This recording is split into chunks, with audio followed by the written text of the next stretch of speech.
مانگی، اس رات میں اللہ سے بیوی بچوں کی صحت نہ مانگی، اس رات میں ہم نے مانگا تو کیا مانگا؟ اللہم انک عفو تحب العفو فاعف عنی، اے اللہ تو معاف کرنے والا ہے، تو معافی کو پسند کرتا ہے، اے اللہ مجھ کو بھی معاف۔ اس مہمان کا استقبال کرنے کے لیے تیار ہو جاؤ، 12 دن کے بعد وہ مہمان آنے والا ہے، اور کوشش کرو چرخی والوں کہ رمضان میں ڈیلی تراویح کی نماز ضرور پڑھو۔ یہ جو طریقہ کچھ جگہوں پر ہے کہ 4 دن تراویح پڑھتے ہیں باقی 26 دن غائب، یہ غلط طریقہ ہے۔ آپ قرآن ختم کریں چاہے نہ کریں وہ ضروری نہیں ہے، مگر آپ کوشش کیجئے۔ اور میں نے ساؤتھ انڈیا میں ہر سال رمضان میں ساؤتھ انڈیا میں جاتا ہوں، وہاں پہ میں نے یہ چیز دیکھی ہے کہ وہاں اس بات پہ زیادہ پریشر ہی نہیں ہے کہ قرآن ختم ہونا چاہیے۔ حافظ صاحب ایک پارا پڑھا رہے، آدھا پارا پڑھا رہے، اطمینان سے پڑھا رہے ہیں، اور آرام سے لوگ پورے مہینے تراویح پڑھتے ہیں۔ میرے پیارے ساتھیوں، کوشش کیجئے پورے مہینے آپ تراویح پڑھیے، اس مہمان کا حق۔ تو بات دوسری طرف جا رہی ہے، گھڑی کی سوئی بڑی تیزی سے آگے کی طرف بڑھ رہی ہے۔ ہم لوٹتے ہیں اپنے موضوع کی طرف، قرآن کا 30واں پارا اور سورہ ماؤن۔ اللہ اصلی اور نقلی دینداری کا فرق ہمیں بتا رہا ہے۔ اللہ نے فرمایا نقلی دیندار ہے وہ انسان جو یتیم کو دباتا ہے، فَذَلِكَ الَّذِي يَدْعُو الْيَتِيمَ، جو یتیم کا حق مارتا ہے، وَلَا يَحُضُّ عَلَىٰ طَعَامِ الْمِسْكِينِ، اور جو غریبوں کو کھانا نہیں کھلاتا ہے۔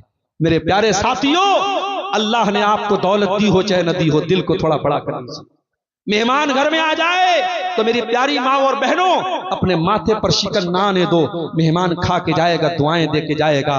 مہمان اگر مسلمان ہے، مہمان دیندار ہے، مہمان اگر عالم دین ہے اور آپ کے گھر جائے گا تو دعائیں دے کے جائے گا۔ مہمان کے آنے پر کبھی ماتھے پر سلبٹے مت آنے دینا۔ اور یاد رکھو رمضان کا مہینہ بھی آگے آنے والا ہے، کوشش کرو کہ روزانہ جب افطار کرنے بیٹھو تو کسی ایک رشتہ دار کو، کسی ایک دوست کو، کسی ایک پڑوسی کو ساتھ میں بٹھا کے افطار کرا دو۔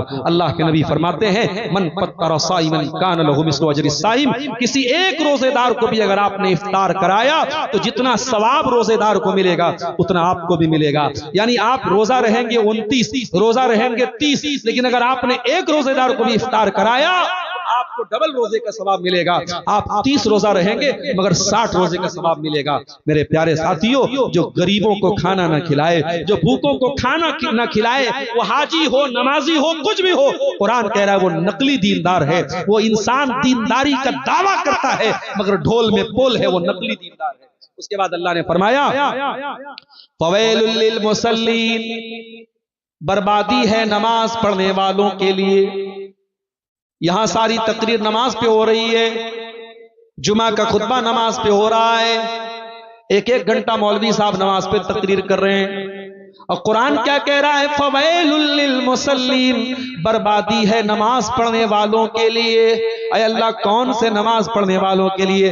فرمایا الذین هم عن صلاتهم ساہون، جو نماز تو پڑھتے ہیں مگر نماز کا ان کے کیریکٹر پر کوئی اثر نہیں پڑتا ہے، جو نماز بھی پڑھتے ہیں اور بہن کا حق بھی مارتے ہیں، جو نماز بھی پڑھتے ہیں اور بھائی کی زمین بھی ہڑپ کر جاتے ہیں، جو نماز بھی پڑھتے ہیں اور نشہ بھی کرتے ہیں، جو نماز بھی پڑھتے ہیں اور جھوٹ بھی بولتے ہیں، جو نماز بھی پڑھتے ہیں اور غیبت بھی کرتے ہیں۔ او لوگو، اگر نماز آپ کو برائیوں سے نہ روکے، نماز آپ کے کیریکٹر کو نہ بدلے، نماز آپ کے کردار کو نہ بدلے، اس کا مطلب کہ آپ کی نماز اوپر نہیں جا رہی ہے۔ میں جو سر پہ سجدہ ہوا کبھی تو زمین سے آنے لگی صدا، تیرا دل تو ہے صنم آشنا، تجھے کیا ملے گا نماز میں۔ میرے پیارے ساتھیوں، جب نماز پڑھو تو کوشش کرو کہ نماز آپ کے اخلاق پر بھی اثر ڈالے، آپ کے کردار پر بھی اثر ڈالے۔ ان الصلاۃ تنہی عن الفحشاء والمنکر، یہ نماز آپ کو بے حیائی اور برائی سے روکنے کا کام کرتی ہے۔